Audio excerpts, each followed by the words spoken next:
Hello viewers, সবাইকে নতুন আরও একটা ভিডিওতে স্বাগতম জানাচ্ছি। আমি আরিফুল আজম। আজকে সবার সাথে শেয়ার করব কিভাবে রবি সিম থেকে অন্য রবি সিমে কিভাবে টাকা ট্রান্সফার করবেন অথবা ব্যালেন্স ট্রান্সফার করবেন। তার জন্য আমাদের চলে যেতে হবে ডায়াল অপশন অ্যান্ড ট্যাপ করতে হবে *41#।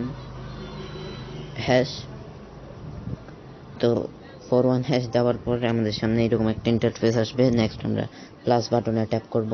নেক্সট দেখুন এখানে ব্যালেন্স ট্রান্সফার চলে এসেছে 6 নম্বরে। তো 6 নম্বরটা আমরা সিলেক্ট করে নেব। নেক্সট 1 টাকা ব্যালেন্স ট্রান্সফার, সেখানে ট্যাপ করব। নেক্সট এখানে লিখেছে যে ট্রান্সফার করার জন্য টাকার পরিমাণটি লিখুন 10 টাকা। ওকে,